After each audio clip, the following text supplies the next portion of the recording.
Carol Whitfield stood outside the ballroom doors, wearing the same navy dress she had worn to bury her husband. Through the glass, she watched her only son's wedding, a wedding she had spent 9 years sacrificing to make possible. 2 security guards stood beside her, waiting for her to leave quietly so no one inside would notice. Through the glass, she could see 200 guests laughing, holding glasses of champagne she had paid for, celebrating a day she had built with her own 2 hands.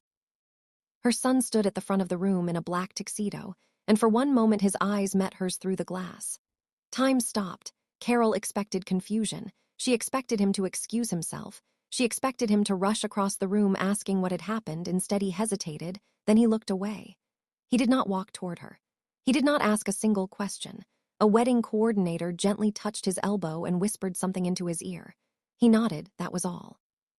He simply let 2 strangers in dark suits walk his own mother out of the building, where she had spent her last dollar making sure he would have a wedding at all. Before we dive deeper, let us know in the comments where you're watching from. We'd love to hear from you. And don't forget to hit that subscribe button so you never miss any of our upcoming videos. What happened to Carol Whitfield outside that ballroom was not the end of anything. It was the quiet beginning of a story that nobody inside that building could have imagined. A story involving a factory her husband built with his own hands, a legal document that had been sitting untouched for nearly 6 years, and a son who would spend the rest of his adult life trying to understand what he had actually done. This is the story of a mother, a family business worth far more than anyone believed, and a single afternoon that decided who would keep it.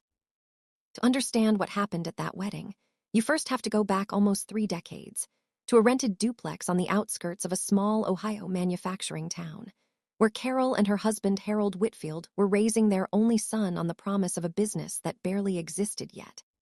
Harold spent his days repairing commercial ovens for local bakeries and diners, driving a van with a dented side panel and a toolbox that had belonged to his own father before him. Carol kept the books at their kitchen table after their son Ryan had gone to sleep, writing invoice numbers by hand in a spiral notebook, because they could not yet afford a computer. They were not wealthy people. They were, by every measure that mattered to them, building something slowly and honestly, one repair job at a time, and Ryan grew up doing his homework on the floor of a small rented workshop that his parents believed would one day give him a life they had never had themselves. Harold Whitfield was not a man who talked about ambition. He believed that a business grew the same way trust grew, in small, honest increments that nobody could see happening until years had passed and the shape of the thing had already changed. Over time, the small appliance repair service he had started in his 20s expanded into manufacturing replacement parts for commercial kitchen equipment, then into building custom bakery ovens for regional chains, and eventually into a modest but genuinely profitable supplier serving restaurants and bakeries across 4 counties. He never bought a bigger house. He never bought a newer truck. He kept reinvesting every dollar back into the company, and he kept telling Ryan, in the plain and unremarkable way fathers often deliver the lessons that matter most, that nothing worth keeping ever came easily to anyone who deserved to keep it. When Ryan was 24, Harold Whitfield collapsed at the company's small manufacturing floor on an ordinary Thursday afternoon and did not survive the ambulance ride to the hospital. The business he had spent nearly 30 years building was suddenly left in the hands of a widow who understood every number in the ledger, but had never once been the public face of the company, and a son who had grown up around the machines, but had never actually run a single day of operations. Carol made the only decision that felt survivable to her at the time. She sold off the majority of the company's physical equipment, paid down what debt remained on the building, and used what little was left to make sure Ryan could finish his business degree without loans hanging over him. What she did not know, because even she did not fully understand what her husband had quietly arranged in his final year, was that Harold had made one last decision about the company before he died. A decision written into a legal document that neither of them would think about again for almost 6 years. By the time Ryan turned 27, he was working as a junior account manager at a regional investment firm in Columbus, wearing suits that fit slightly differently than the suits worn by the men he worked alongside, and quietly trying to leave behind the parts of his upbringing that felt out of place in the rooms he was beginning to enter. He had watched his mother take a second job, cleaning medical offices on weekends after the company equipment was sold, watched her hem wedding dresses and prom gowns for extra income on Sunday afternoons, because sewing was the one skill she had that could be turned into cash quickly. He loved his mother deeply, and he would have said so without hesitation if anyone had asked him directly. But somewhere in those years, without ever consciously deciding to, he began softening the details whenever he described where he came from to the new people entering his life. It was at that investment firm that Ryan met Emily Sinclair, the daughter of one of the firm's most important clients, a young woman who had grown up inside a world of private school tuition and family real estate holdings that existed before she was born. Emily was not a cruel person. In most of the ways that mattered, she noticed things other people in her position tended not to notice: the exhaustion on a server's face at the end of a long shift, the names of people her family's wealth usually made invisible. But she had also never had to fight for a single thing the way Ryan's mother had fought for everything, and she had been raised inside a family where appearances carried the weight that other families reserved for something closer to faith. When Ryan brought her home to meet Carol for the first time over a simple dinner in the same small house he had grown up in, Emily was warm and genuinely curious, and Carol allowed herself, for one hopeful evening, to believe that her son had finally found someone who understood the cost of everything he had been given. The first real fracture appeared almost a year before the wedding, at a dinner hosted by Emily's father, Douglas Sinclair, a commercial real estate developer whose fortune had been built across 3 generations rather than earned in a single lifetime. Douglas asked Ryan, in the casual and needling way that men like him often ask questions they believe they already know the answer to, what had ultimately become of his father's manufacturing business after Harold passed away. Ryan, caught off guard and unwilling to admit that he genuinely did not know the current worth of the company, gave a vague answer about the equipment being sold off for very little, and Douglas smiled the exact smile that wealthy men reserve for people they have just quietly decided do not belong at their table. Nobody in that dining room could have known it yet, but that single moment of embarrassment, born entirely from Ryan's own discomfort rather than anything his mother had ever done, would end up shaping every decision that followed.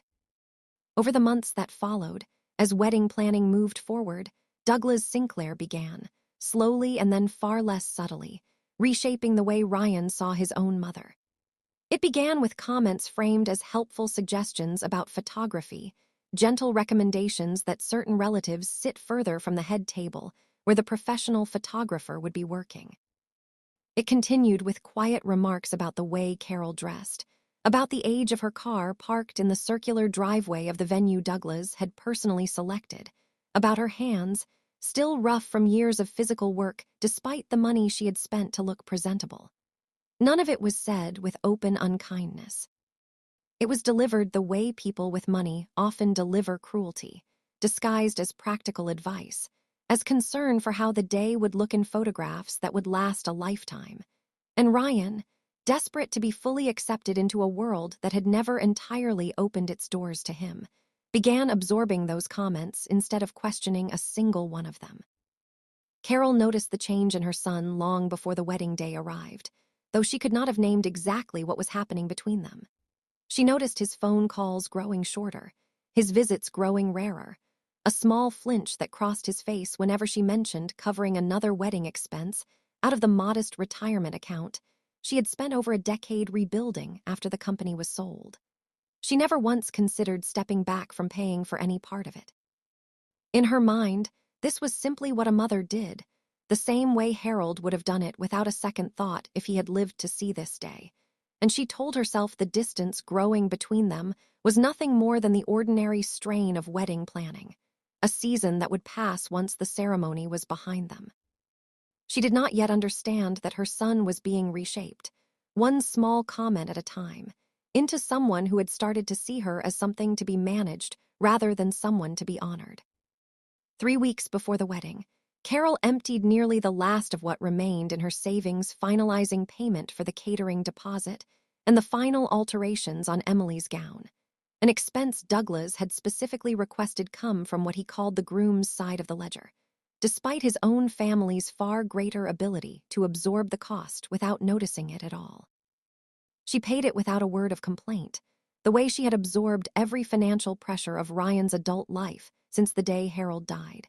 And she told herself while writing the final check that this would be the last major sacrifice she would ever need to make for her son, that once this day passed, he would finally be settled into a life free from the financial strain that had shaped both of their lives since his father's death.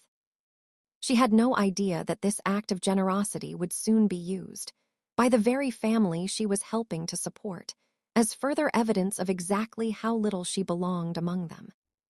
The night before the wedding, Ryan called his mother, and for a brief moment on the phone something in his voice sounded almost like the boy she remembered, searching quietly for reassurance he could not name.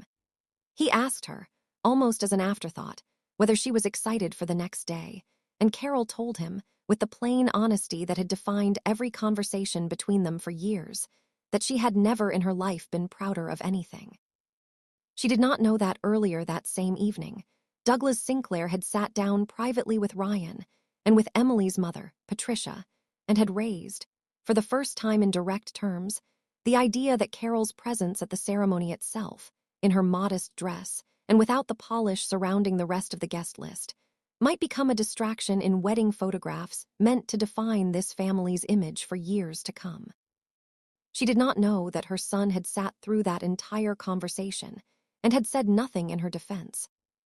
On the morning of the wedding, Carol arrived at the venue nearly 2 hours early, the way she arrived everywhere in her life, because arriving on time had always been one of the few forms of respect she could offer freely to anyone. She wore the same navy dress she had worn to Harold's funeral 6 years earlier, not because it was the only formal dress she owned, but because it was the only one that still fit her the way it used to, and because wearing it felt, in some quiet way she could never fully explain to anyone, like bringing Harold into the room with her. She carried a small wrapped gift she had spent weeks preparing, a leather journal filled with handwritten letters she had written to Ryan on every birthday since he was a child, letters she had never given him, meant to be handed over privately before the ceremony began. What Carol did not know as she walked through the entrance that morning was that Douglas Sinclair had already arranged, through the venue's private event security contract, a specific instruction to be carried out if what he referred to as an appearance issue occurred before the ceremony started. What Carol did not know was that her son, only hours earlier, exhausted from months of pressure and desperate to avoid what Douglas had described as an unnecessary scene, had quietly agreed to that instruction himself, telling himself it would be a small, temporary request, the kind of thing that would be forgotten by the time the reception began. The confrontation, when it finally came, was quiet in a way that somehow made it worse than shouting ever could have. 2 men in dark suits approached Carol near the entrance to the private bridal suite, informing her, in the practiced neutral tone of people paid specifically to avoid drawing attention, that her presence had been flagged by the event coordinator as a concern, and that she would need to leave the property before the ceremony began. Carol did not raise her voice. She did not cry, not yet. She asked only for one moment with her son. And when Ryan appeared in the hallway, still in his shirt sleeves, unable to fully meet her eyes, she asked him a single quiet question that only he could hear. She asked whether he had known about this. He did not answer her. In the silence that followed, Carol understood everything she needed to understand, and she turned, walked back out through the same doors she had entered 2 hours before, and did not look back once. She left without her coat. She left the leather journal sitting untouched on a side table in the hallway, where a member of the catering staff eventually placed it in a lost and found box behind the kitchen. She drove home alone in the middle of the afternoon, still wearing the navy dress, and by the time the ceremony began 40 minutes later, exactly on schedule, exactly the way Douglas Sinclair had wanted, none of the 200 guests seated in that ballroom had any idea that the woman who had quietly paid for a significant portion of the day had just been removed from the building without a single explanation offered to her. For nearly a week after the wedding, Carol did not answer her phone. Ryan called on the second day, then the third, his messages shifting from casual to concerned to, by the sixth day, openly desperate, though even then he could not find the words to fully name what he had allowed to happen to her. Carol went back to cleaning medical offices the following Monday morning, because work had always been the one language she trusted completely, the one thing that had never once turned against her. She did not tell her younger sister what had happened. She did not tell her closest friend from her Sunday church group. She simply carried it quietly, the way she had carried every difficult thing in her life since Harold died, and told herself that whatever had broken between her and her son would take a long time to understand, if it could ever be understood at all. What Carol did not yet know, and what would soon change everything for both of them, was that Harold, in the final year of his life, had made a decision about the company's remaining value that neither she nor Ryan had ever been told the full truth about. A decision that had been sitting quietly inside a sealed legal file for 6 years, waiting for one specific set of circumstances to bring it back into the light. Ryan's honeymoon, which should have been among the happiest weeks of his adult life, instead became the period during which the full weight of what he had done began to settle over him in ways he could no longer avoid. On the fourth night, at a resort in the Caribbean that Douglas had arranged through his own business contacts, Ryan overheard Emily's mother making a light comment to a visiting relative about how relieved she was that the wedding photographs had turned out so clean, a phrase whose meaning he understood immediately and could not unhear for the rest of the trip. He began noticing, with a clarity he had not allowed himself before, the way Emily's family spoke about him whenever they believed he was not fully listening, the passing references to prenuptial arrangements, the quiet assumption that he had married upward into their world rather than joined it as an equal partner. He had traded his own mother's dignity for a seat at a table that, he was slowly beginning to realize, had never truly been offered to him without conditions attached. Emily herself was not free of responsibility in what had happened, though her guilt took a quieter and more private shape than her father's open dismissiveness. She had not spoken in agreement with her father's plan, but she had not stopped it either, telling herself in the days leading up to the wedding that it was simply easier to let her father manage the logistics, that challenging him directly would only create conflict on a day meant to be joyful. In the weeks following the wedding, she found herself thinking about Carol far more often than she expected to, sending a single text message that was never answered, quietly arranging for flowers to be delivered to an address she had gotten slightly wrong, small private gestures that revealed a conscience she had not fully listened to when it actually mattered. Back in Ohio, word of what had happened at the wedding began circulating through Carol's side of the family, not because Carol had told anyone directly, but because 2 members of the catering staff who had witnessed the removal happened to know Carol's cousin from a shared workplace years earlier, and stories of that kind rarely stay contained for long in a small town. Within a month, Carol's sister had stopped speaking to Ryan entirely, and 2 cousins who had attended the wedding sent him messages he never found the courage to answer, unable to construct any explanation that would sound like anything other than exactly what it was. Carol never once asked any of them to take her side in the matter.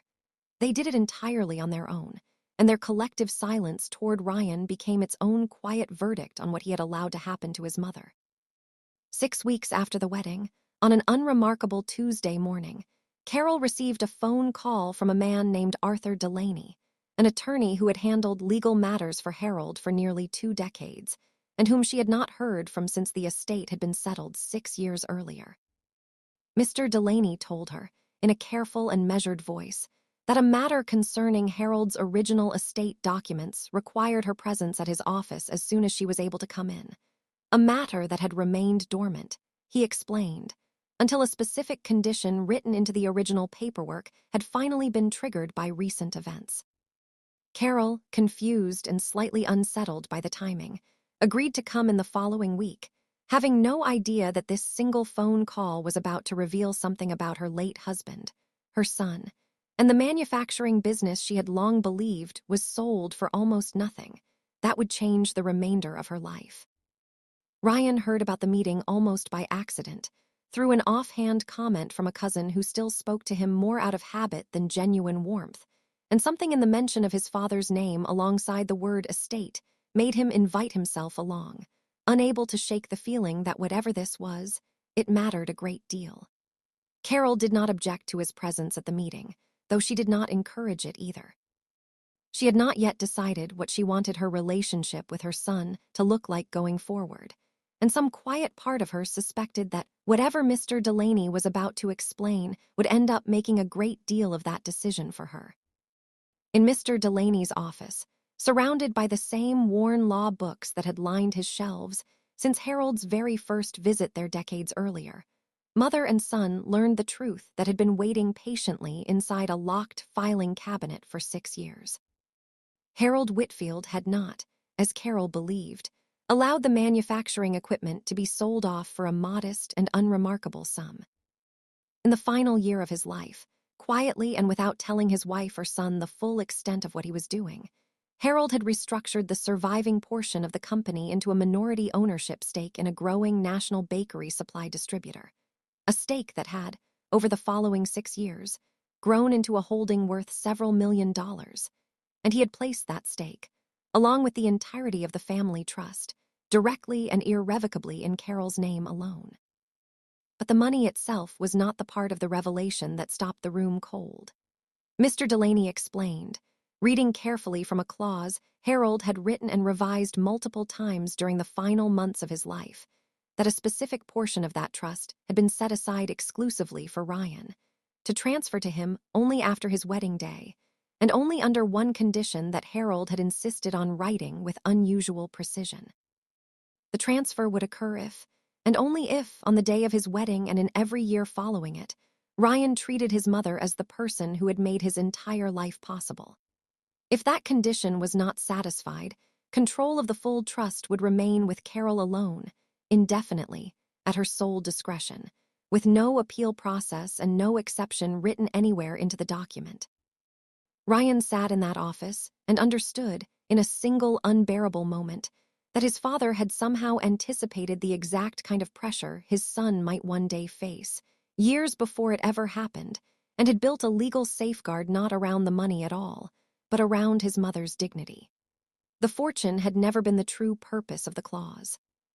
The purpose had been a test, quietly written into a sealed document 6 years before the wedding took place, and Ryan had failed it in front of 200 witnesses without ever knowing the test existed in the first place. Carol's reaction in that office was not triumph, and it was not relief. It was a fresh and entirely different kind of grief, because the revelation meant that Harold, even from beyond his own death, had understood something about their son's potential weakness that she herself had spent years refusing to fully see. She had hoped for 6 years that Ryan would never be tested in the specific way his father had apparently feared he might be. And now she understood that the test had already come and gone, and that her son had not passed it when it mattered most. In the weeks that followed, Ryan did something he had never once done in his adult life. He confronted Douglas Sinclair directly, with Emily present in the room, refusing for the first time to defer to the older man's version of how things should look or who deserved a seat at which table.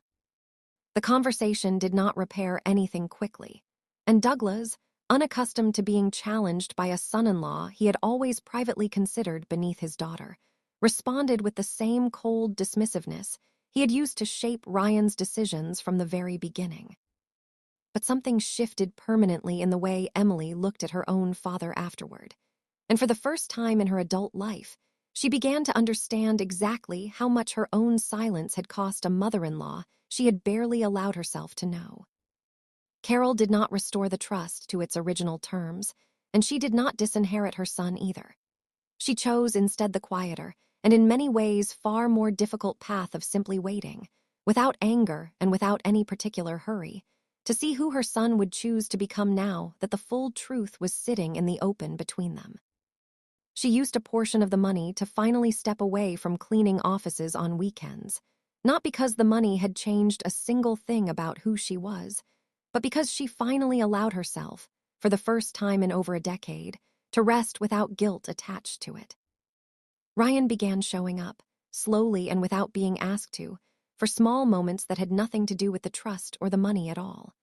a Sunday dinner he no longer skipped, a phone call that lasted far longer than the 5 minutes his calls used to last, a quiet afternoon where he simply sat across from her and said very little, because for the first time in his life, he understood that certain debts cannot be repaid with a single apology, only with years of consistent presence.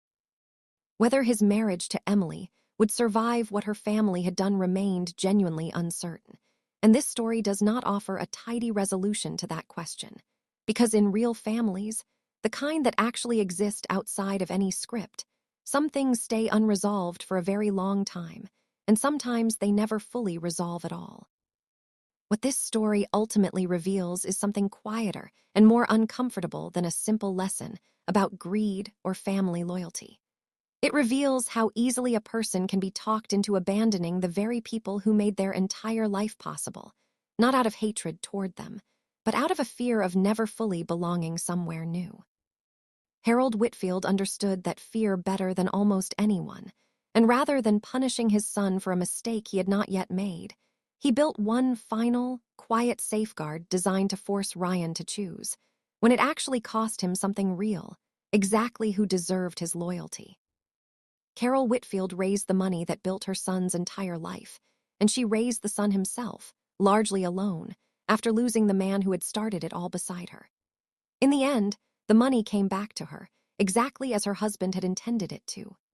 The son had to earn his way back on his own terms, one small and uncertain visit at a time, and as of this telling, he is still trying, one Sunday at a time, to become the man his father always privately hoped he would be. If you had to choose, honestly, between the family that raised you and the family you married into, which one would you protect first? And would you have the courage to already know that answer before it was ever tested in front of everyone you love? Share your thoughts in the comments below. We read everyone, and we'd love to hear your perspective. Until next time, thank you for spending your time with us here on Scars and Stories.